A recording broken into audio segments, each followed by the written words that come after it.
हम ऐसा कर ही क्या रहे? बचपन में हमारे बड़े पापा का परिवार था और हमारा परिवार था, तो जनरली हम लोग जब भी दुकान जाएं, किसी दुकान पर सामान खरीदने जाएं, तो एक आदतन हम थैंक यू बोल के आते थे।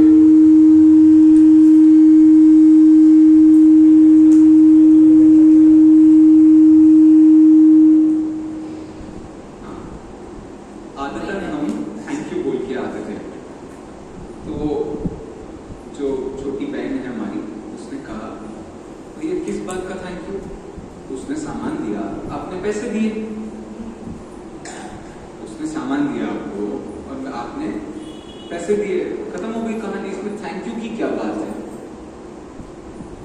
लेकिन थैंक यू सिर्फ इतनी सी बात को समझाता है कि भाई हमारे रिश्ते सिर्फ पैसे तक नहीं होते। लोगों से हम रिश्ते पैसे के नहीं बनाते, सरलता के। पैसे हम कभी भी लाइफ में, पैसों की कोई बड़ी भारी कीमत नहीं है। यदि आपको अनुकूलताएं मिलती रहे तो आपको पैसे की क्या की जरूरत है? भोग भूमि के जीव तो सभी जानते हैं। भोग भूमि के जीव आपको पता है कैसे होते हैं? उन्हें कभी पैसे की जरूरत होती है? पैसे नाम का कोई वृक्ष भाई तेजस वृक्ष है, वस्त्र देने वाला वृक्ष है, घर देने, प्रसाद देने वाला वृक्ष है, सारे वृक्ष हैं। कौन सा वृक्ष नहीं है? पैसे धन देने वाला कोई वृक्ष नहीं होता। एक भी वृक्ष धन नहीं देता। कहने का मतलब मेरा इतना है, पैसे से कुछ नहीं होता। यदि आपको लाइफ में अनुकूलताएं मिल जाएं, मुझे एक बात बताओ, जो बहुत ही रईसों के घर पैदा हुआ है, उस लड़के के बैंक अकाउंट में कितने रुपए हैं? कुछ नहीं। उसके बाद भी उस लड़के को अनुकूलताओं की कोई कमी है? नहीं। अब ये कर्म भूमि का जो आदमी है ना, इसे दिक्कत हो जाती है। नहीं तो भोग भूमि में ऐसी अनुकूलताएं जब जीवों को मिलती है भाई साहब, गारंटी से हर आदमी स्वर्ग ही जाता है। आप विचार करके देखो, आपके जीवन में यदि मैं अनुकूलताओं का बिल्कुल एक आडंबर व्यवहार कर दूं तो आपको कैसा महसूस होगा? भाई बढ़िया है, जिंदगी तो इसे कहते हैं, जहाँ कोई कष्ट नहीं है, किसी से कोई मतलब नहीं है, बड़े मजे से रहते हैं। दूसरी पॉपुलेशन भी बहुत दूर रहती है, मतलब ये पति पत्नी जहाँ रहते हैं, अब पति पत्नी कहो, भाई बहन कहो, ये रिश्ता ही खत्म हो गया है। भोग भूमि में पति पत्नी ही भाई बहन होते हैं और भाई बहन ही मर गए। कहा भाई का पंडित बुलाया है, तुमने कहाँ की बातें कर रहे हैं? ऐसे भी होता। अच्छा ठीक है, थैंक यू। भाई ये जमाने का खेल है। आज आपने जिस रिश्तों को अलग बना लिया है, उन रिश्तों के साथ भी प्रॉब्लम्स अलग किस्म की होगी, आपको पता नहीं है। जो भोग भूमि का काल होता है, भोग भूमि के काल में जो सबसे पहले व्यक्ति पैदा होता है, उसके बाद जो उन दोनों से पैदा होता है, उसकी शक्ति पिछले वाले से कम होती है। फिर जो उनके जोड़े से पैदा होते हैं, उसके बाद वालों की शक्ति उनसे कम होती है। ऐसे ग्रेजुअली घटते घटते घटते उनकी शक्ति कम होने लगती है, इच्छाएं बढ़ने लगती हैं, आवश्यकताएं बढ़ने लगती हैं, भूख बढ़ने लगती है, बहुत कुछ होता है। आज भी आप उन सारे संप्रदायों को देखो जिन संप्रदायों में अपने बिल्कुल क्लोज रिलेटिव से शादी होती है, वहां आप देखो बच्चे कम बुद्धिमान पैदा होते हैं, उनमें कई दिक्कतें होती हैं, शारीरिक रीति से वो कमजोर होते हैं। ये सारी परिस्थितियां आपने देखी ही होंगी। इसको कहते हैं ह्यूमन एवोल्यूशन। ऐसा ही होता है, हमेशा से ऐसा ही होता है। इसलिए दूर के रिलेटिव से शादी करवाई जाती है। दूर के रिलेटिव मतलब रिलेटिव ही ना हो, सबसे बेस्ट तो ये है भाई। लेकिन ऐसा कोई धरती पर नहीं है जो आपका रिलेटिव ना हो, और आपके रिलेटिव है। बिकॉज लाइफ रिलेटिव है, रिलेटिविटी से। तो आशय क्या हुआ? आशय कहने का इतना मतलब हो कि दूर का यदि हम पकड़ते हैं तो उससे हमारा हिसाब किताब सही बनता है, उससे आपकी बॉडी की।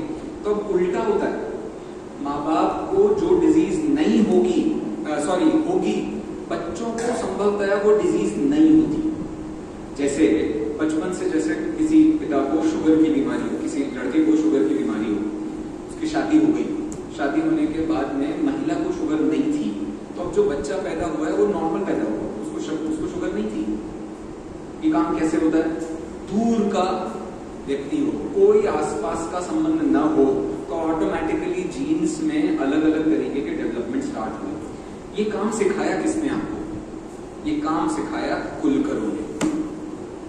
कुलकर वो प्रजाति होती है जो आपको ये सब सिखाती है। क्या सिखाती है? पहले के जमाने में जो तेजस नाम के वृक्ष होते थे, उनकी इतनी कांति होती थी कि आपके सूरज कुछ नहीं काम करते थे। मतलब क्या होता था? मतलब यह है, इतना प्रकाश कि आपको सुबह शाम का पता नहीं चल रहा है, सुबह कब हो रही है और रात कब हो रही है, कुछ नहीं पता चल रहा है। आज भी देख लो, आप हेलोजन चला लो और आप यहाँ बैठे रहो, आपको सुबह दोपहर शाम रात का कुछ नहीं पता चलने वाला। ऐसे ही होता है। क्यों बता रहा था मैं आपको ये? तो अब देखो कुलकर क्या करते हैं, तो सबसे पहले वो आपको रात का भय खत्म कराते हैं। क्योंकि पहली बार जब ये तेजस नाम के वृक्षों ने अब बनना बंद कर दिया, वो अब पेड़ नहीं बन रहे, तो अब रात दिखने लगी लोगों को, अंधेरा दिखाई देने लगा। लोग ऐसे घबराने लगे, भाई ये क्या है? हमारी लाइफ में तो आज तक कुछ नहीं हुआ। मैं कह रहा हूं हमारी लाइफ में भी आजकल ऐसा ही होता है। मोबाइल आ गया है, हम घबराते फिरते हैं। बैंकिंग सिस्टम आज ऑनलाइन हो गए, भाई हम घबराते फिरते हैं। एक बार हैक हो गया, क्या होगा हमारा? सिक्योरिटी सिस्टम्स, शेयर मार्केट, सब। और अब तो पूरे लिटरेरी मार्केट के लिए कौन आ गया है? Chat GPT, Google Bard. दुनिया भर में मम्मी आपको कुछ नहीं पता क्या क्या काम हो रहा है दुनिया भर में, पता है? अच्छा, कोई नहीं। अरे जान करके बहुत फायदा भी नहीं। हमारी जनरेशन है तो हम लोग जरा बात कर लेते हैं, आप लोग तो हम आशीर्वाद लेते हैं। आशा समझो आप। तो बात इतनी सी थी कि दुनिया एवोल्यूशन पर काम कर रही है, चीजें हर समय बदल रही हैं, बहुत बदल रही हैं। तो सबसे पहले ज्ञानी धर्मात्मा यदि कोई होते हैं तो वो क्या सिखाते हैं? वो ये सिखाते हैं हमें इस चीज से भय को खत्म करना है। और जिंदगी में सबसे ज्यादा भयाक्रांत व्यक्ति कौन होता है? तो वो क्रोधी नहीं होता है, वो मानी होता है। जगत में मानी व्यक्ति से ज्यादा भयाक्रांत व्यक्ति आपको धरती पर दूसरा नहीं दिखाई देने वाला। कौन सा धर्म है आज भैया? तम मार्दव धर्म की। किसके अगेंस्ट में खड़ा हुआ था ये धर्म? बस फंस गए आप लोग।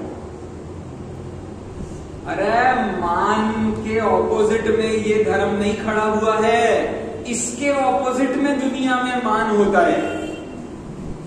डिफरेंस कुछ समझ में आया? आपको नहीं आया? मेरा स्वभाव मान नहीं है, मेरा स्वभाव तो मार्दव है। मार्दव के अभाव को मान कहते हैं, मान के अभाव को मार्दव नहीं कहते। पॉइंट समझो आप। हमारी लाइफ बिल्कुल उल्टे चेन में चल रही है। मान मान मान मान। अरे दुनिया में तुमको कोई चीज ज्यादा मात्रा में दिख रही है, इससे ये तो नहीं कहा जाता कि पॉपुलेशन जहां ज्यादा होगी उस हिसाब से जगत में विचार होंगे। आज पूरी पॉलिटिक्स किस बात पर है? सारी पॉलिटिक्स इसी बात पर है, यदि आपकी पॉपुलेशन ज्यादा है तो आपकी चलेगी, इस बात में कोई दम नहीं है। चल रही थी आज की पूरी पॉलिटिक्स इसी के बेस पर चल रही है।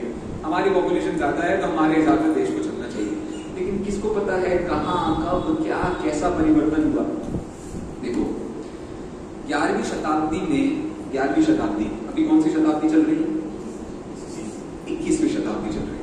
11वीं शताब्दी में पूरे भारत देश में हिंदुओं की संख्या उतनी थी जितने की जैन हैं अभी, और इतनी भी नहीं थी, इससे भी कम थी। तो 11वीं शताब्दी में पॉपुलेशन क्या थी पूरे भारत देश में? सब बुद्ध थे, सारे बौद्ध थे। आप जिस गली से गुजर जाओ उस गली से आपको शोर सुनाई देगा। किसका? बुद्धं शरणं गच्छामि। ये ऐसे हमारे बन गया है वो मंगल मंत्र। कौन सा? अरिहंते शरणं शरणं पवज्जामि, सिद्धे शरणं पवज्जामि, साहु शरणं पवज्जामि, केवली पंडितं धम्मं शरणं पवज्जामि। अब अंतर कितना हुआ पता है आपको? वो भाषा थी पाली मिश्रित हिंदी, और अभी जो हम भाषा ये पढ़ रहे हैं ये प्योरली अर्धमागधी भाषा है। अब भैया ये कहाँ का तुम लेके बैठ गए, कौन सी भाषा, कौन सी तुमको पता है दुनिया में कितनी भाषाएं हैं? पता है आप दुनिया में कितनी भाषाएं हैं? दुनिया में आज 184 से ऊपर भाषाएं हैं। कितनी आती है अपन को? दुनिया में हमें अपने आप को महान मानने के लिए कुछ भी जानने की जरूरत नहीं है भाई साहब। हमसे ज्यादा महान कौन है धरती पे? अरे लेकिन बात ये नहीं है, तुम या तो बहुत जानो या ऐसा जानो जो तुम्हारे जिंदगी में शांति लाए। आपके पास इसके अलावा और कोई ऑप्शन नहीं है। जानकारी के ये दो ही रूप सर्वोत्कृष्ट हैं। कौन सा रूप? पहला तो हमें बहुत पता हो, तो आईएएस जिसको बनना होता है उस आदमी को शांति जिंदगी में हो ना हो वो इंपॉर्टेंट नहीं है, कहां क्या हो रहा है वो पता होना चाहिए। इसीलिए बार बार मैं सुबह क्या करता हूं, बताओ बेटा नियम सार में क्या पता है तुम्हें, समय सार में क्या लिखा है, परीक्षा बुक में क्या लिखा है, प्रवचन सार में क्या लिखा है, बहुत जानना। क्योंकि तुम्हारी यदि शांति थी जिंदगी में तो तुम दो ही काम करोगे, या तो अपनी शांति से उपासना करोगे जिसमें संसार के किसी व्यक्ति से तुम्हें कुछ नहीं फर्क पड़ेगा, उन्हें तो जहां हो रहा है हमें उससे कोई मतलब नहीं, और नहीं तो तुम अपनी उस एनर्जी को, उस फ्री टाइम को पढ़ने में लगाओगे। खूब पढ़ो, लिखो, विचार करो, चिंतन। कषाय ज्यादा होती है ना, तो कषाय ज्यादा होने पर घर वालों पर निकालने से तो बेटा डोमेस्टिक वायलेंस के केस होंगे। क्या उपाय है? कषाय ज्यादा है समझो भैया, आपकी किताब खोल लो, लगाओ, एक लाइन पढ़ो और इस पे दिमाग लगाओ ये लाइन क्यों लिखी गई, इसका यहाँ उद्देश्य क्या है, इस लाइन के पीछे की बात क्या थी, इस लाइन के आगे की बात क्या थी। हमारी कषाय जनरली ज्यादा होती है, हम बिजनेस में लगाते हैं कषाय। बिजनेस में लगाते हैं का मतलब ये है ज्यादा से ज्यादा इन्वेस्ट करते हैं। आज गट फीलिंग मेरी बहुत अच्छी है। ऑप्शंस में गट फीलिंग बहुत जल्दी सिखाई जाती है, बहुत ही जल्दी सिखाई जाती है। मैं कह रहा हूं ये गट फीलिंग सिर्फ इतनी सी बात के लिए होता है, without confidence you do not gain knowledge. आपको जब तक विश्वास पैदा, आप किचन में जाते हो, महिलाएं जो किचन में जाती हैं तो आप करची कैसे उठाते हो? ऐसे ऐसे करके, छट, हाथ देखो फिर कितनी तेजी स्पीड में काम करता है। Confidence of knowledge. हम सबको बहुत गहरा कॉन्फिडेंस होता है नॉलेज का, गहरा वाला, लेकिन कौन से वाले नॉलेज का? ये दुनिया कैसे चलेगी, मेरी लाइफ को मैं कैसे चलाऊंगा, आपको इसका नॉलेज हो गया। लेकिन नॉलेज कहां से आया था, उस नॉलेज का सोर्स क्या था, वो आपको नहीं समझ में आया तो आपको कुछ समझ में नहीं आएगा। चलो वापस आता हूं। देखो मैं बात कर रहा था मान की, ठीक है? क्या जगत में आप कभी किसी मानी से मिले? क्या जगत में आप किसी मानी से मिले? अरे भैया हम लोग आजकल 10 लक्षण में आईना नहीं देखते।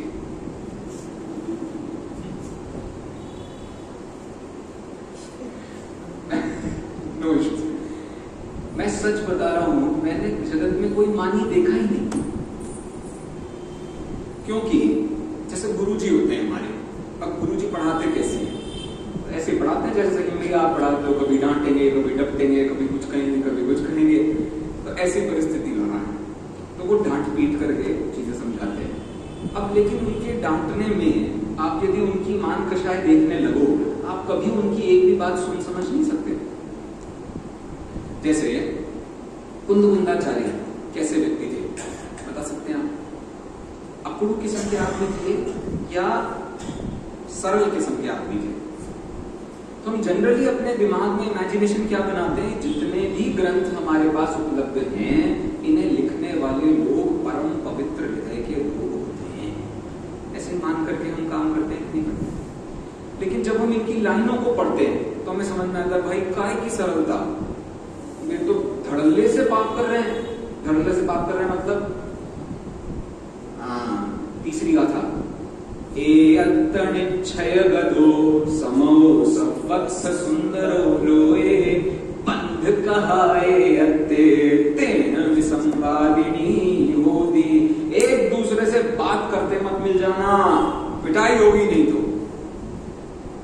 कुंदाचार्य कह रहे हैं, क्या कह रहे हैं? एक दूसरे से बात करते मिल गए तो पिटाई होगी। क्या कह रहे हैं? हम एक दूसरे से बात नहीं कर सकते। किसी बात करके हम बात नहीं करेंगे तो अपनी बात शेयर कैसे करेंगे? सामने वाले को बात कैसे पता चलेगी? अरे तुमने यदि किसी से बात कर ली तो विसंवाद होगा, क्योंकि जिसके पास जो होता है वो वही देता है। तुम्हारे पास ज्ञान होता तो तुम्हारा दिमाग भी ठंडा होता, लेकिन आज तो क्या बात है, हमें एक बात हमने सुनी और हमको वो पटी नहीं, फिर देखो हमारे तेवर।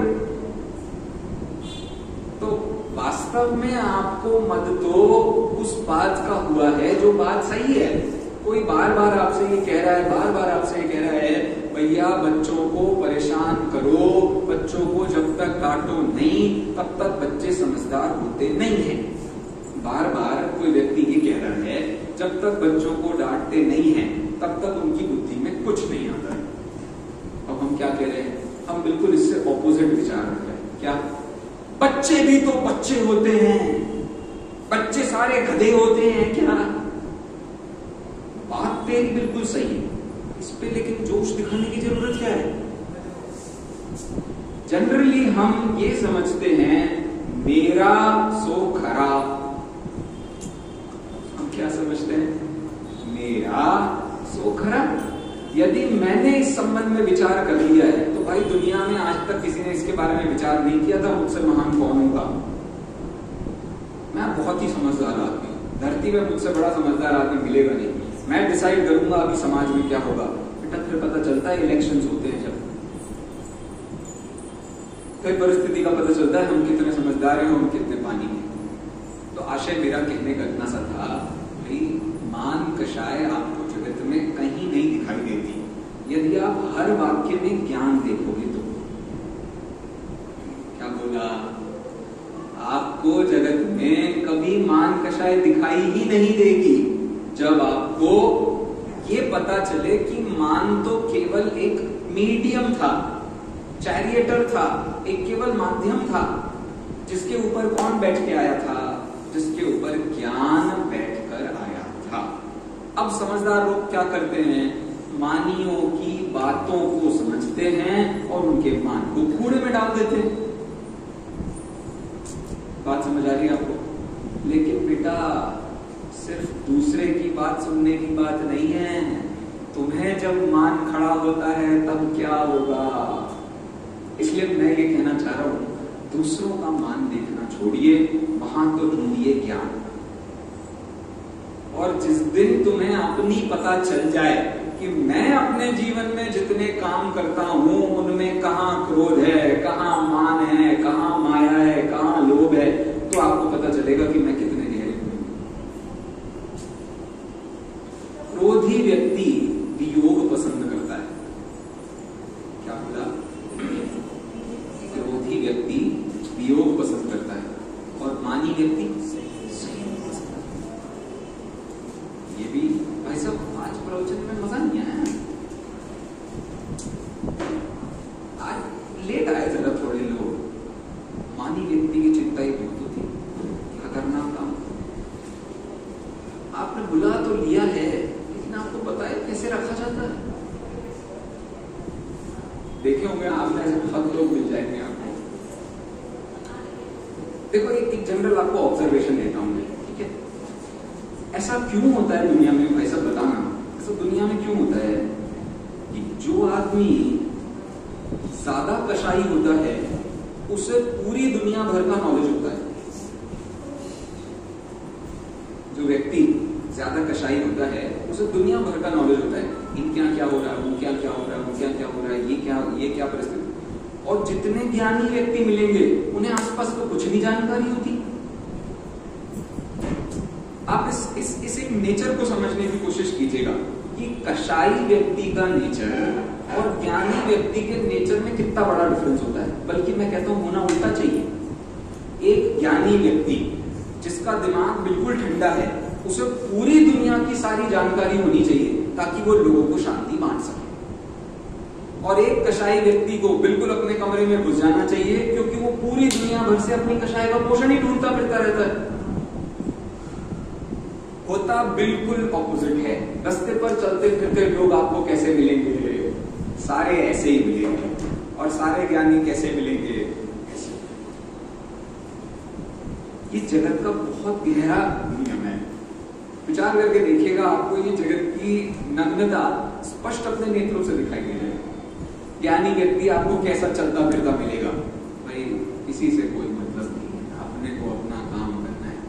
वो अपना काम इतनी शांति से करता है, इतनी शांति से करता है कि जिस दिन उसका काम किसी को पता चल जाए, वो इस दुनिया का सबसे महान व्यक्ति हो जाता है। और कषाई व्यक्ति, पता ही है भाई आदमी के काम क्या है, हर दिन हर क्षण दिख जाते हैं और परिस्थिति आप देख करके उसका एनालिसिस कर सकते हो। तो इन शॉर्ट मेरा इस पूरे वाकया से आपको इतना बताना था, दूसरों का कभी मान नहीं देखना, वहां तो देखना ज्ञान, और अपने ज्ञान में देखना हमेशा मान, कि कहीं मैं मानी तो।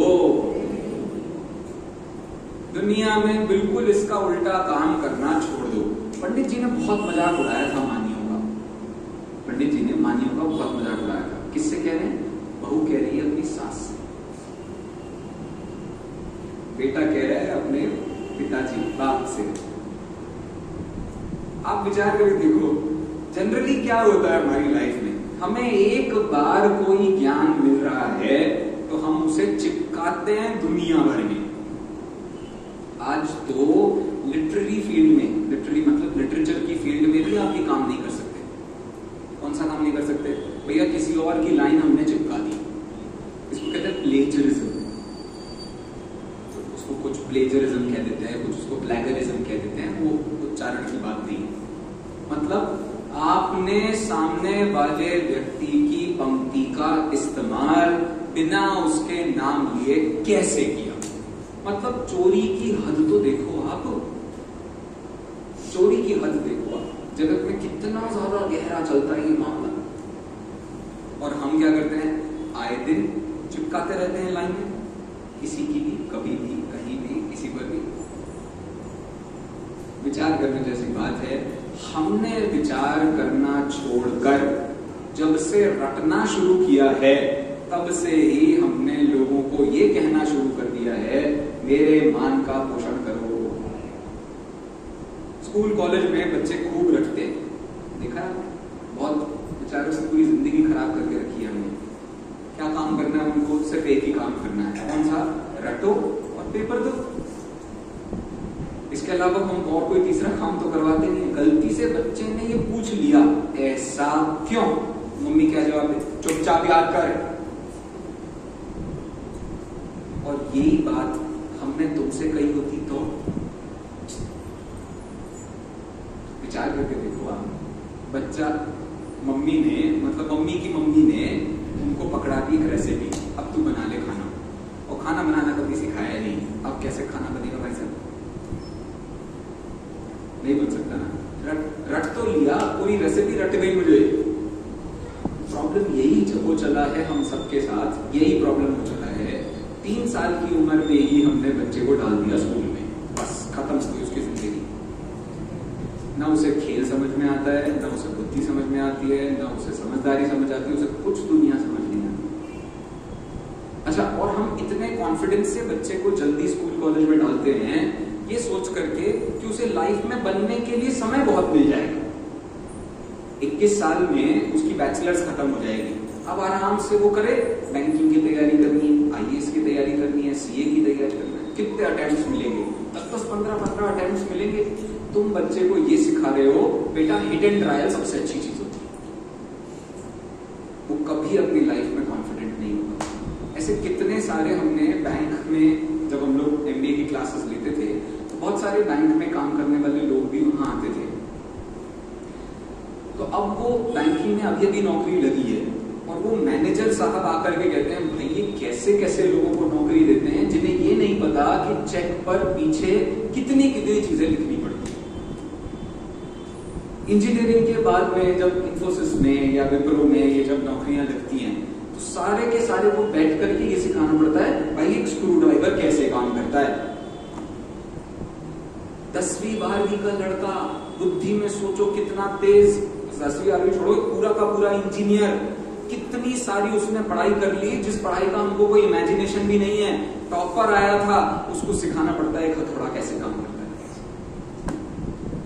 सोचो आपकी हालत, सबको जल्दी स्कूल कॉलेज में भेजना है, सारे कोर्सेज बहुत जल्दी कराने हैं, क्या मिलेगा इससे?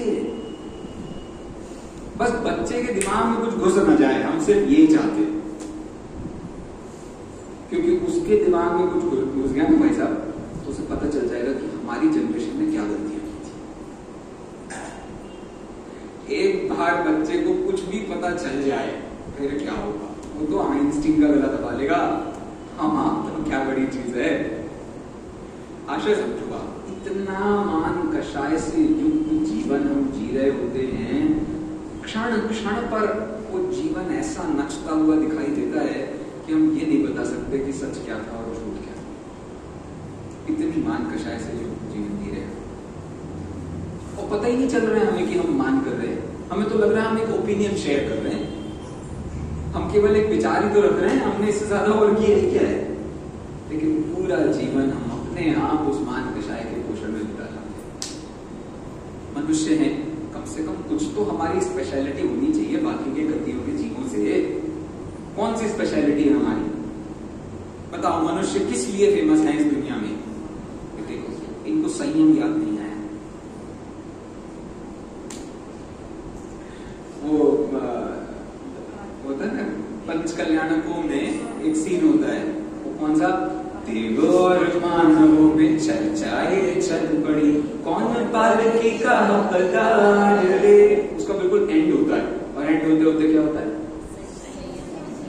मैं यही बता रहा हूं आपको, हमारी जिंदगी में अब हमने संयम के नाम पे अकड़ना शुरू कर दिया। धन के लिए सामान्यतया 3 परिस्थितियां मानी जाती है। बड़ा नीति शास्त्र का एक श्लोक है, दानम भोगो नाशस्तिस्रो गतयो भवन्ति वित्तस्य यो न ददाति न भुक्ते तस्य तृतीया गतिर्भवति। भैया क्या कह रहे, नहीं समझ में आ रहा है। कौन कौन सी 3 चीजें हो गई? दानम भोगो नाशः। दानम मतलब पैसे का दान देना, मतलब परोपकार करना। भोग उसको अपने इस्तेमाल में ले आना। बस धन की 2 ही गतियां होती हैं। इसके बाद धन का क्या होता है? नाशः। बाकी तो सारा का सारा धन वेस्ट जाता है। तो वेस्ट जाता है वो तो आपको पता चल ही रहा है, इसलिए अपने जीते जी सारा दान कर लो। अब दान कर लो का मतलब क्या होता है? किसका दान किया जाता है? पैसे का दान नहीं होता, कंफर्ट का दान होता है। क्या बोला? हम कभी पैसे का दान करते नहीं है, और कुछ जो लोग पैसे का दान करते हैं वो पागल है, मतलब उनको कुछ नहीं समझ में आ रहा है। हम किसका दान करते हैं? अच्छा, तो आपने गलत आदमी को बुला लिया। हम किसका दान करते हैं? कंफर्ट का दान करते हैं। अब कई प्रकार की कंफर्ट होती है लाइफ में। सबसे बड़ी कंफर्ट होती है भाई साहब, उसका नाम है श्रद्धा का कंफर्ट। सबसे बड़ा यदि दुनिया में कुछ होता है, श्रद्धा का कंफर्ट। श्रद्धा का कंफर्ट मतलब मैं किसको पूजना चाहता हूं, इसकी स्वतंत्रता मुझे जीवन में चाहिए। चाहिए कि नहीं चाहिए? आज वही सबसे ज्यादा खतरे में है भाई साहब। आप 2-4 और मंदिर बनवा लेना, लेकिन श्रद्धा ऐसे बदल जाती है, ऐसे। यहां से मैंने ये सारी आपकी फोटो जो लगेंगी भविष्य काल में, सारी उतारी। यहां से मैंने उसमें कपड़े पहनाए और वहां से मैंने आपकी चालू कर दी भाई साहब। गई आपकी शुद्ध मंदिर बनाओगे, ऐसे वाले होंगे, ऐसे। यदि तुमने वहां आकर उन ग्रंथों का उस सच्चे देव का, शास्त्र का, गुरु का स्वरूप विचार नहीं किया तो तुमने कुछ नहीं पाया, सब चला जाएगा, सब कुछ चला जाएगा। और सुनो, तो चलो इसे बचा लेना, जितने मंदिर हैं सब बचा लेना, छठे काल के बाद क्या होगा जी बता दो। भैया आज ही पूछ रहे थे मुझसे, भैया पिछली जो 24 है, पिछली 24 में एक चित्रगुप्त नाम से भी नाम है? चित्रगुप्त नाम के वो मुनिराज की प्रतिमा कहां मिलेगी? आदिनाथ भगवान से पहले कोई तो मंदिर होगा लीला में। सब ऐसे वैसे ही नहीं, सब खत्म होता है, 6 काल पूरे होते हैं, उसके बाद जाकर के वर्षाएं होती हैं। पहले अशुभ वर्षाएं होती हैं, फिर शुभ वर्षाएं होती हैं। कब? जब उत्सर्पिणी शुरू होने वाला हो। अब सर्पिणी में उल्टा होता है, पहले अशुभ होती हैं फिर शुभ होती हैं। तो वो पहले अशुभ होती हैं फिर अशुभ होती हैं, वो तो काल के परिवर्तन के हिसाब से उसका नियम बताया गया। मेरा कहने का मतलब क्या था? मेरा कहने का मतलब था श्रद्धा कोई मंदिर का विषय नहीं है। श्रद्धा मंदिरों में नहीं दिखती है, वो सिर्फ मंदिरों में नचती है। मंदिरों में श्रद्धा दिखती नहीं है, लेकिन जिनको श्रद्धा हो गई है वे मंदिर में नाचते मिलते हैं। आप विचार करके देखो, जितना मंदिर में आपको हो हल्ला दिखाई देता है वो सिर्फ उस आदमी का हो हल्ला है जिसको इस बात का भरोसा हो गया भाई इसके अलावा और कहीं शरण नहीं है। और फिर बाकी दिखावा जो जहां है सो है, और मैं वहां नहीं जा रहा। कितना ज्यादा आप कषाय पर विचार कर लोगे उससे बहुत फायदा तो होना नहीं। तो आशय इतना सा था, दुनिया में कभी भी किसी व्यक्ति में कोई कषाय आपको ढूंढने की आवश्यकता नहीं है। वहां तो आप सिर्फ ज्ञान कर लो। जैसे आपको ये बात बच्चों में समझ आती है कि नहीं आती है? एक बच्चा बहुत चीख चीख के रो रहा है, बहुत ही ज्यादा चीख चीख के रो रहा है। अब आप उसका रोना चुप कराते हो या उसको खाना खिलाते हो? हम कभी बच्चे का रोना चुप कराते नहीं है, हम उसको खाना खिलाते हैं, जिससे कि उसे समझ में आ जाता है कि मुझे जो चाहिए था वो मिल गया, अब मुझे रोने की जरूरत नहीं है। यदि आप बच्चों को चुप पहले कराते हैं और बाद में खाना खिलाते हैं तो आप बच्चों को मान कषाय सिखा गए। क्यों भैया? चिल्लाने में क्या दिक्कत थी? हमारे घर की इज्जत चली जाती है जब लोग चिल्लाते हैं। क्या सोचेंगे इनके घर से इतनी जोर जोर से आवाजें आती हैं? सारे बच्चों की जिंदगी हम खराब करते हैं। कैसे खराब करते हैं? ये नहीं समझते कि उन्हें चाहिए क्या है, बस चुप करा दो। बच्चे ने एक बार घर में आके कह दिया, भगवान महावीर की जगह यदि मैं गौतम बुद्ध को पूज लूं तो क्या गलत किया? तुम्हें गुस्सा सिर्फ इस बात का आया है कि तुम्हें जवाब नहीं पता है। तुम्हें इस बात का गुस्सा नहीं आया है कि बच्चे ने कुछ कह दिया। अरे भैया, इतने धर्म दर्शन पूरे धरती भर में रहते हैं तो ये प्रश्न इतना जायज है। तुम बता के दिखाओ भगवान महावीर की क्या कीमत है? नहीं बता सकते, गुस्सा आएगा। सारा गुस्सा, मान, माया, लोभ वो खड़ा ही इसलिए होता है क्योंकि हमें किसी विषय पर ज्ञान नहीं होता है। ज्ञान आपको होगा, आपको कभी किसी बात का बुरा नहीं लगेगा। 108 बार जाप कर रही है एक अम्मा जी, पिछले 20 सालों से 108 वाली माला खेल रही है पिछले 30 सालों से। बच्चे ने आके पूछ लिया क्यों खेल रही? तुम्हें समझ नहीं आता, धर्म की बात को तुम बदतमीजी बताते हो, तुम में शर्म नहीं है बिल्कुल भी। ये तमीज है तुम्हारी कि अपने बड़ों से ऐसे बात करते हैं। वो पूरी रात सोचती रही अम्मा, पूरी रात उसकी जाप तो धरी रही, जवाब नहीं मिला कि मैं 108 की जाप दे क्यों रही हूं। अगले दिन सुबह जवाब क्या मिलता है? अगले दिन सुबह जवाब मिलता है, मुझे किसी फला फला विद्वान ने, किसी फला फला योगी ने कहा था जवाब दो तो अच्छा होता है। ले सोचो कितना बुरा हुआ, कितना बुरा हुआ। अब उस व्यक्ति ने तुम्हें एक लिस्ट भी दी थी, जाप किसकी करना, जाप क्यों करना, जाप करते हुए क्या विचार करना, वो सारी तो हम खा गए। और क्या काम करना हमने शुरू कर दिया है, जाप हमारी कंटिन्यू चल रही है, क्योंकि क्रिया दुनिया में सबसे सरल होती है। क्रिया यदि आपको आ जाए तो अपने आप लोग समझते हैं आपको सब आ गया। लेकिन ये विचार करना कितना आवश्यक है कि किसी भी क्रिया के पीछे कारण क्या है। अभी कल ही की बात है, हमारा एक विद्यार्थी मुझसे पूछता है, भैया ये और वो टॉपर है, मतलब अच्छा बच्चा है, बहुत ही अच्छा बच्चा है, वो मुझसे पूछता है, भैया ये पूजा पीठिका तो समझ में आती है, ये विनय पाठ क्यों पढ़ते हैं? अच्छा, आपको ये जरूर पता होगा कि विनय पाठ पढ़ते कब हैं, लेकिन मैं आपसे पूछ रहा हूं विनय पाठ पढ़ते क्यों हैं? बता सकते हैं आप विनय पाठ हम क्यों पढ़ते हैं? अच्छा चलो पहले इसका जवाब दो, कब पढ़ते हैं?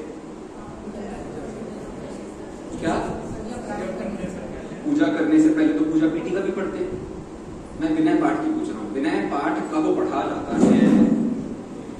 विनय पाठ पढ़ा जाता है जब से आपने घर छोड़ दिया है और आप मंदिर के अंदर अपनी सारी सामग्री बना रहे हो। सामग्री बनाते बनाते आप सारा झाड़ू पोछा सब कुछ कर रहे हो और उसके बाद आपको जब सारा का सारा सामग्री मंदिर में रखनी हो, उस तक विनय पाठ पढ़ा जाता है। विनय पाठ का मतलब ही नहीं पता हमें। विनय पाठ का मतलब ये नहीं होता है ये विधि ठाड़ो के प्रथम बड़े जुगाड़, नहीं, हमारे यहाँ तो ऐसा होता है विनय पाठ हम पूजा पीठिका के बाद पढ़ते हैं। वाह, जय हो भाई तेरी। चित्त में विनय लाए बिना पूजा का प्रारंभ नहीं होता। विनय सबसे बेसिक चीज है भाई साहब। नहीं, वहां तो आराधना पाठ पढ़ा जाता है। अरे जय हो तुम्हारा।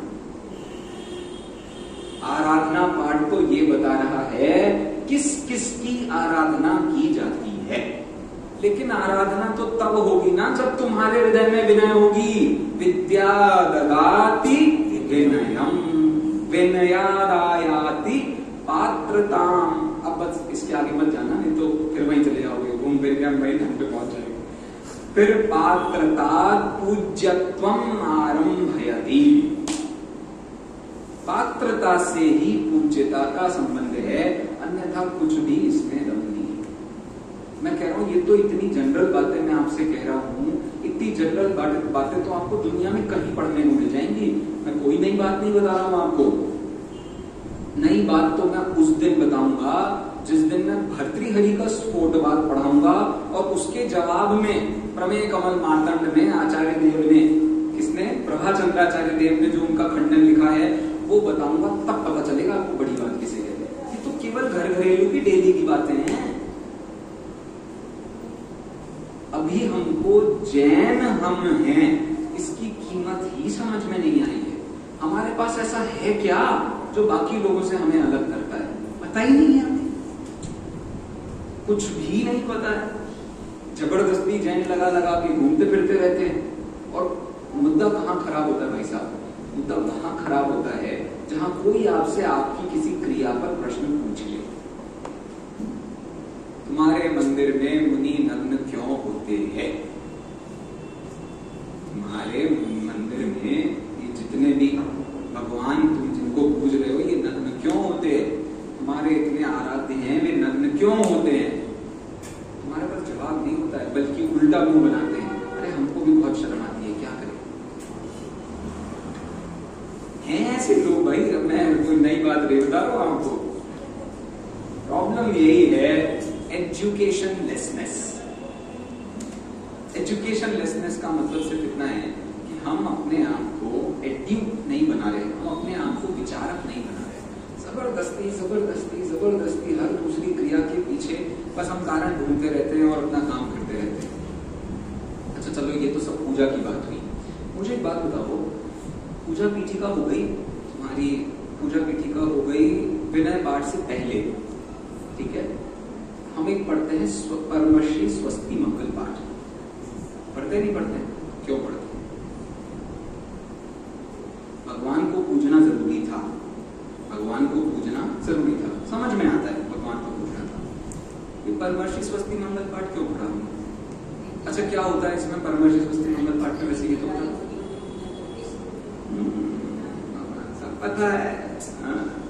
तो इसमें जो हमारे रिद्धिधारी, कितनी रिद्धियां होती हैं? 64 रिद्धिधारी मुनिराजों की उन रिद्धियों के नाम लिखे हैं। और उसके अंत में क्या लिखा है? उसके अंत में जैसे एक पद पकड़ो, चलो पहली लाइन 2 लाइन पढ़ते हैं, ठीक है। नित्या प्रकंपा बुद्ध कैवलौका स्फुरन् मनः परेय शुद्ध बोधा दिव्यावधि ज्ञान बल प्रबोधा स्वस्ति क्रियासु परमर्षयो नः। लाइन कौन सी है बताए? स्वस्ति क्रियासु, तुम मेरा स्वस्ति करो। कौन? परमर्षयो नः, जितने ये परमर्षि हो तुम सब मेरा स्वस्ति करो। अभी कोई दुनिया में है कोई सप्तऋषि? कोई दुनिया में है रिद्धिधारी मुनि? एक आध रिद्धिधारी मुनिराज का नाम बताना। अच्छा चलो पहले मुझे रिद्धि का नाम बता दो जो किसी के पास हो। एक नहीं है मार्केट में, 64 रिद्धियों में से एक भी रिद्धि आपको जगत में नहीं दिखाई दे रही, फिर वो आपका कल्याण कैसे करेंगे? क्योंकि तुम्हें नहीं पता दुनिया की सबसे बड़ी रिद्धि का नाम है केवल ज्ञान रिद्धि। और वो तुम आकर के इनसे मिलने आते हो जिनके पास वो केवल ज्ञान रिद्धि पाई जाती है। पता है तुम किस आदमी के पास आए? कुछ नहीं पता है।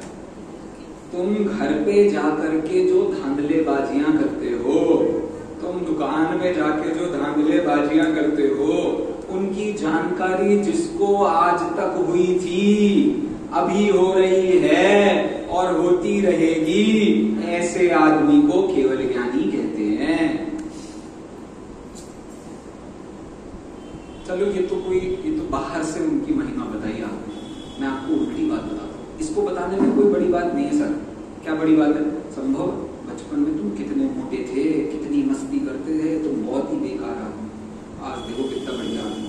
लेकिन तुम ये बिजनेस करते रहे ना बेटा, तो जिंदगी भर तुम्हारी खराब ही जानी है, दूसरों का ही कल्याण करने में निकल जाएगी।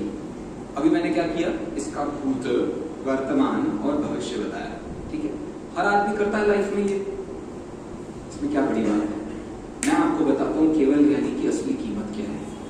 केवल ज्ञानी की असली कीमत इस बात में है, वे अपना भी भूतकाल सारा का सारा जैसा का वैसा बता देते हैं। भगवान महावीर ने कभी इस बात को नहीं छुपाया मैं कितने बार क्या क्या गलतियां करके निगोद गया था। भगवान महावीर ने आज तक इस बात को नहीं छुपाया, किस बात को? मैं नरक किन कारणों से गया था, मैंने वेश्या सेवन किस कारण से किया था, सब भगवान महावीर ने बताया। अब किताबों में हमने लिखा नहीं है। क्यों नहीं लिखा है? शर्म आती है भाई, जिसकी पूजा करने जा रहे हो उसके बारे में बुरा भला लिखो, अच्छा नहीं लगता है। अच्छा लिखा है, पुराणों में सब लिखा है। वो निगोद कब कब गए, एक बार का ही उल्लेख है। फिर वो कब नरक गए, कब स्वर्ग में गए, कब मनुष्य बने, कब मुनि बने। एक भाई साहब ने मुझसे सबसे पहले दिन प्रश्न पूछा था, शायद उसके बाद में मुझे दिखे ही नहीं है। उन्होंने प्रश्न ये पूछा था कि भैया इतना इतना समय मुनि अवस्था में भी लोगों को कैसे लग जाता है? आत्मख्याति लिखी है, आत्मख्याति एक बड़ा अपना ग्रंथ माना जाता है। किसने लिखी है? अमृतचंद्राचार्य। और वो कह रहे हैं पर परिणति हेतु मोहनानो भावार अविरत भाव्य व्याप्त कल्माश्रिताय। मेरे जीवन में बहुत कलुषता थी जिसको खंडन करने के लिए मैं ये ग्रंथ की टीका लिख रहा हूँ। मुनिराजों को कौन सी कलुषता होती है भाई? मुनिराजों के चित्तों में तो कोई कलुषता नहीं होती, वे तो पूरे जगत के कल्याण उद्धारक होते हैं। मैं बिल्कुल उल्टा कह रहा हूँ। भगवान महावीर की कीमत इस बात से नहीं है कि वो जगत के सारे पदार्थों को जानते हैं। भगवान महावीर की कीमत इस बात में है, वो अपने दोषों को कभी नहीं छुपाते। आपके पास हिम्मत हो तो जरा दिखाओ अपने दोष, मानता हूं मैं। अरे भैया केवल ज्ञानी के सामने तो हम दिखा ही सकते हैं, ये दूसरे पापी के सामने क्या दिखाएंगे? अपने दोष दूर करने के लिए कोई इफ एंड बट नहीं लगाया जाता। अपने दोष दूर करने के लिए आप मुझसे पूछ लो मेरी लाइफ में कितने पाप थे, कैसे बताएगा आदमी? पाप किए नहीं बता जा सकते हैं, तुम कभी सम्यक ज्ञानी नहीं हो सकते, तुम्हें सम्यक दर्शन नहीं हो सकता। कौन सा ग्रंथ है अपना? रत्नकरण श्रावकाचार। वहां संगति का स्वरूप बताया। कहते हैं वो हमें किसकी संगति करनी चाहिए, तो हमें अपने से अधिक चारित्रवान, ज्ञानवान, गुणवान व्यक्ति की संगति करनी चाहिए। ठीक है, अब उसका प्रसंग आया, अब मैंने थोड़ा दिमाग लगाया, ये पॉसिबल ही कैसे? ये पॉसिबल हो ही नहीं सकता। क्यों नहीं हो सकता? अरे उस गुणवान को तो तुम जैसे गुणहीन आदमी की संगति करनी पड़ेगी, वो क्यों करेगा तुम्हारी संगति? कुछ बात समझ आ रही है आपको? हमें किसकी संगति करनी है? गुणवान की। लेकिन गुणवान को भी तो हमारी संगति करनी पड़ेगी, तब तो उसे संगति कहेंगे। लेकिन गुणवान व्यक्ति तुमसे संगति क्यों ही करेगा? इसीलिए उसकी संगति, ऐसा ये रिश्ता हमेशा वन साइडेड ही होता है। ये आपने बहुत सारी बातें सुना, love at first side, one sided love, बहुत सारी ऐसी फालतू बातें दुनिया में बहुत चलती हैं। लेकिन मैं कह रहा हूं हमेशा लाइफ, लव का नेचर ही वन साइडेड होता है। आप बताओ, भगवान महावीर की आप इतनी कीमत गा रहे हो, 10 लक्षण पर्व में हम कितना भगवान महावीर का यश गाते हैं। भगवान महावीर ने कभी आपको प्यार के नाम पे कुछ दिया? हम भगवान महावीर का कितना यश गाते हैं, उनकी यश प्रकृति का उदय होता है कभी? कर्मों से रहित होकर भगवान महावीर बने थे कि कर्मों के साथ भगवान महावीर बने थे? Every relationship, every love, everything, every friendship is always one-sided. हमेशा इसको नोट कर लो आप कहीं अपनी जिंदगी में। कषाय कभी किसी के साथ से नहीं चलती है, सिर्फ हमारी कषायों की पूर्ति से चलती है। मेरी कषाय है, मैं बैठा हूं सुना रहा हूं, आपकी कषाय है, आप सुन रहे हो। मुझे आपकी संगति करनी चाहिए कि नहीं करनी चाहिए, मैं देखूंगा। आपको मेरी संगति करनी चाहिए कि नहीं करना चाहिए, आप देखो क्या फर्क पड़ता। तो आशय ये मेरा कहने का था, आप दुनिया से कभी भी किसी भी चीज की डिमांड कर लो, डिमांड आपकी फुलफिल होते हुए नजर भी आ जाए। सपोज 2 व्यक्तियों ने प्रेम किया और पूरे जीवन साथ में रहे, भाई वो प्रेम दोनों ने दोनों के प्रेम को देख के नहीं किया था, बस एक व्यक्ति ने अपने प्रेम की अभिव्यक्ति के लिए किया था। सामने वाले को भी उतनी हो गई तो कह दिया हमने रिश्ता। देखो खून का रिश्ता कैसा होता है, खून का रिश्ता हम लोग प्लान करते हैं, उनके रिश्ते प्लान नहीं करते। तो कैसे चलते हैं? बस भैया इसके जो डीएनए है और इसका जो डीएनए है, दोनों में कुछ सिमिलैरिटीज हैं, बस खत्म कहानी। इससे ज्यादा रिश्ते कुछ नहीं होते। फिर रिश्ते कहाँ टेस्ट होते हैं? मतलब रिश्ते हैं खून के और हमें टेस्ट करना है बिजनेस में। रिश्ते हैं खून के, हमें टेस्ट करना है शादियों में। ये क्या साइंस को भाई? फूफा जी हैं हमारे, कुछ कुछ कर देंगे, कुछ कुछ पैसा दे देंगे। लड़की की शादी होती है ना, फूफा जी के क्या हाल होते हैं। लड़की की शादी होती है, बेचारे मामाओं के क्या हाल होते हैं, आपने सब देखे हैं। दोनों ही मान कषाय से बेचारे पागल हैं। एक की मान कषाय कैसी है? दीन बन के, भाई साहब हमारी लड़की से शादी कर लो, उद्धार हो जाएगा उसका। वो ये नहीं कह रहा हमारी लड़की से शादी कर लो, वो तुमसे ये धमकी दे रहा है कि तुम हमारी लड़की से शादी कर लो। क्यों? क्योंकि हमारी लड़की से शादी कर लोगे तो पक्की बात है अगली बार को सारे के सारे दोष तुम्हारे सर पर डाले जाएंगे, फिर हम छुट्टियां आएंगे। सारी जगत पूरा ऐसा चल रहा है भाई साहब। दीनता कहो क्या मान कहो, सगे भाई हैं, इनमें कोई अंतर नहीं है। आपको सिर्फ बाहर से अलग दिख रहे हैं, एक का हाथ ऐसा है तो एक का हाथ ऐसा है।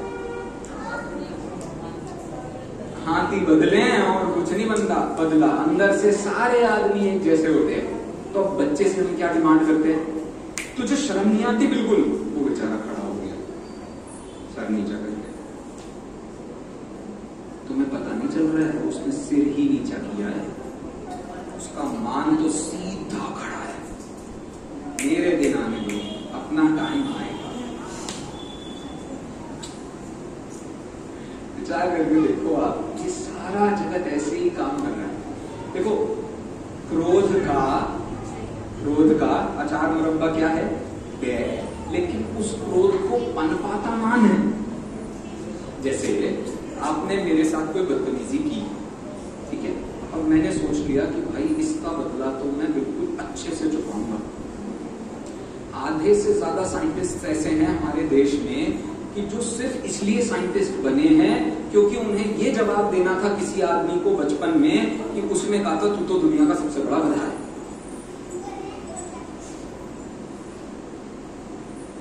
कितने सारे लोगों के लाइफ में अचीवमेंट आप देखोगे ना, तो लोग वो अपनी बायोग्राफी में एक बात समझाते हैं, बचपन में मुझे किसी व्यक्ति ने कहा था कि तू तो कभी मैथ्स नहीं सीख सकता, वो मैथमेटिशियन बन गया। तुझे क्या बुद्धि आएगी, गधा है तू एक नंबर का, वो बेचारा बिजनेसमैन बन गया। पूरी जिंदगी हमने ये सिखाने में बिता दी बैर बहुत अच्छी चीज। और लोग ऐसे लोगों की बायोग्राफी ज्यादा पढ़ते हैं। ज्ञानियों की क्या बायोग्राफीज पढ़ेंगे, वो तो ये लिख देंगे वर्णई कृतानि चित्तई पदानि तु पदई कृतानि वाक्यानि। मैंने शब्द नहीं लिखे, मेरे को वाक्य नहीं पता थे, मुझे कुछ नहीं पता था, तो क्या किया भाई, मैंने तो ये शास्त्र नहीं लिखे, मैंने तो केवल एक राग किया था कि मैं इस विषय को समझ सकूं। मैंने कोई शब्द नहीं बनाए, इसमें मेरा कोई हाथ नहीं है भाई। ऐसे होते सज्जन लोग। और वो आदमी क्या बता रहा है दुनिया को, वो ये सिखा रहा है बैर होना आपके जीवन में सक्सेसफुल होने के लिए सबसे बड़ा जरूरी कारण है। वाह, बैर जरूरी। तुमने परमानेंटली मान को अपने चित्त में घर दे दिया, क्योंकि जब भी उस आदमी का नाम आएगा तुम यही कहोगे इसके बारे में बात नहीं करेंगे। पूरी जिंदगी हमारी ऐसी बीत जाती है। घर परिवारों में आपको इस दुनिया में बहुत देखने को मिलता है। समाजों में तो भाई मुंह नहीं देख सकते लोग एक दूसरे का। क्यों नहीं देख सकते? बस ये एक मान है। ये मान है जो आपको नजरें मिलाने नहीं देता। मतलब दो तरफ की आंखें देखना, एक आंखें हैं ऐसी और एक आंखें हैं ऐसी, बस ये दो अंतर है मान और दीनता में, और कोई अंतर नहीं। जहां व्यक्ति सामने वाले को ऐसी बड़ी बड़ी आंखें दिखा रहा है कि वो आंखें नीची कर ले, तो ये आदमी अपना मान प्रदर्शित कर रहा है। और सामने वाला यदि पूरे टाइम अपनी आंखें नीची ही करके रखता है, भाई साहब गरीब आदमी है, पैसा नहीं है, भाई साहब कुछ भी काम दे दो मैं तो काम करूंगा, वो काम नहीं करेगा बेटा, वो काम बिगाड़ेगा। ये जैनियों ने अपने सारे मंदिरों को, सारे पांडुलिपियों को, सारे ताड़पत्रों को सिर्फ और सिर्फ इसलिए बर्बाद कर रखा है। क्यों? किसी को भी काम नहीं, उद्धार तो करना बहुत जरूरी है। श्रद्धा के बिना आप कभी किसी आदमी पर काम नहीं करते। आज इंटरव्यू में सबसे पहले ये सिखाया जाता है। दुनिया में आपको बहुत लोग ट्रिक सिखाते होंगे इंटरव्यू की, आज मैं आपको दूसरी ट्रिक सिखाता हूं। There is no other way to test an employee other than belief, other than faith. लोग इसको ऐसे पढ़ाते हैं। कैसे पढ़ाते हैं?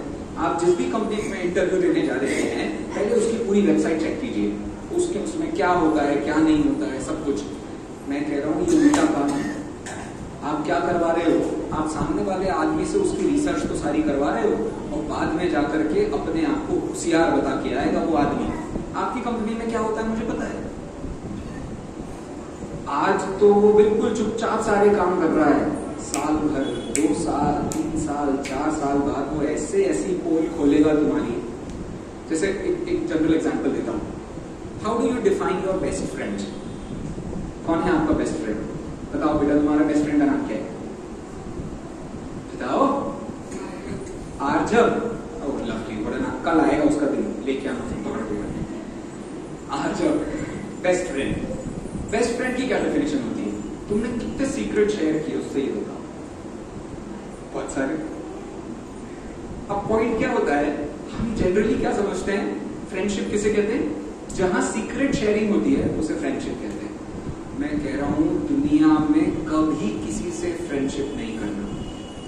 सॉरी, बट ध्यान से सुनना मैं क्या कह रहा हूं।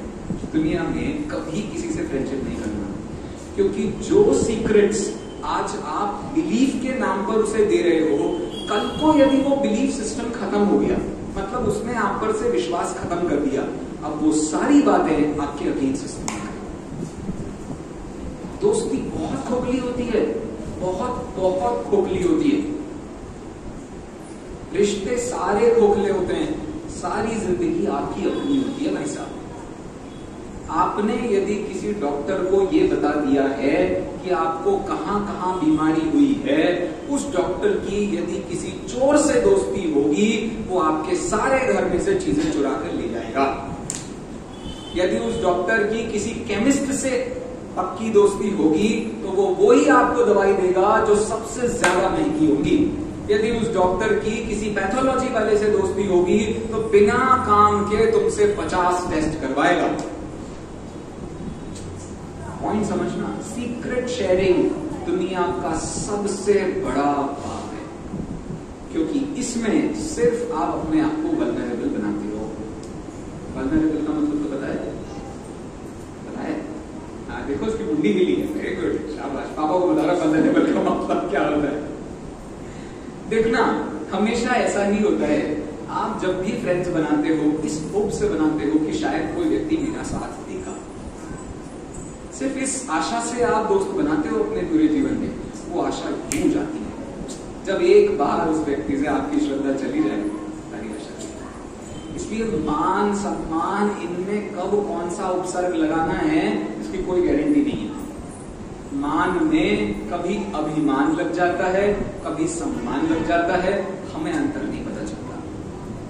ज्ञानियों का भी सम्मान होता है, ज्ञानियों का भी सम्मान होता है, लेकिन उनका सम्मान कभी भी सम्मान ही बना रहता है, अभिमान नहीं होता। इतना सा उपसर्ग का अंतर है, एक अभि उपसर्ग है और एक सम उपसर्ग है। जो मान की अवस्था में भी ज्ञान को कीमत देता है, वो सम्मान का पात्र होता है। क्या बोला? जो मान के प्रसंग में भी ज्ञान को कीमत देता है, वो सम्मान का पात्र होता है। और जो सम्मान के कीमत पर, मान के प्रसंग पर अपने को महंत बता के जाता है, वो आदमी पागल। विचार करके देखना, आपको जितने भी कॉन्वोकेशंस आपने आज तक सुने, अटेंड किए होंगे, गलत जगह पे शायद मैं गलत उदाहरण दे रहा हूँ, कितने कॉन्वोकेशन किसने अटेंड किए होंगे, I don't know, but the point is, आप जितने भी कॉन्वोकेशंस अटेंड करते हो, उसमें सारे बड़े बड़े पढ़े लिखे लोगों को बुलाया जाता है, और वो पूरे टाइम आपको सिर्फ एक चीज सिखा के जाते हैं। कौन सी चीज सिखा के जाते हैं? यदि तुमने जिंदगी में ज्ञान ग्रहण किया, तो तुम्हें अभिमान करने का सर्टिफिकेट मिलता है, तुम्हें सीना तानने का सर्टिफिकेट मिलता है, तुम्हें वो मौका मिलता है कि तुम स्टेज पर आके बताओ कि तुम कितने महान थे। कहां हमको अपने पूर्वज याद आते हैं? विद्या ददाति विनयम, विद्या विनय को देती है। विनय नहीं आ रही हमारे जीवन सब कोई, समय बहुत स्पेल हो गया है, तो आशा इतना सा हुआ। मार्गव कहाँ रहता है भाई? मार्गव रहता है हमारी आत्मा में। जैसे ज्ञान हमारा स्वभाव है, वैसे ही मार्गव मेरा स्वभाव है। मान उसका विभाव है, मान का नाश करना है। कैसे? मार्गव स्वभाव को धारण करके। आपको लाइफ में कभी किसी को दोस्त बनाने की जरूरत नहीं बनेगी, आप आपके परम मित्र बन सकोगे। तो जिस दिन आप अपने मित्र बन जाओ, उस दिन मुझे फोन करके जरूर बता देना, भैया मैंने फाइनली अपना फ्रेंड बना लिया है। इसी को कहते हैं एडजस्टिंग विद योरसेल्फ। हम नहीं अपने आप से एडजस्ट करना चाहते हैं, हम हमेशा बार बार दूसरों से अपने आप का एडजस्टमेंट करना चाहते हैं। बड़ा खोखला का, बहुत ही खोखला का। दूसरों से कोई एडजस्टमेंट नहीं होता भाई साहब, अपनी जिंदगी अपने हाथ में। अब यदि मार्गव स्वभाव आपके हृदय में होगा, तो आपको कभी जगत में मान कषाय की अभिव्यक्ति नहीं होगी। तो मान का नाश नहीं करना है, इसका नाश करना है।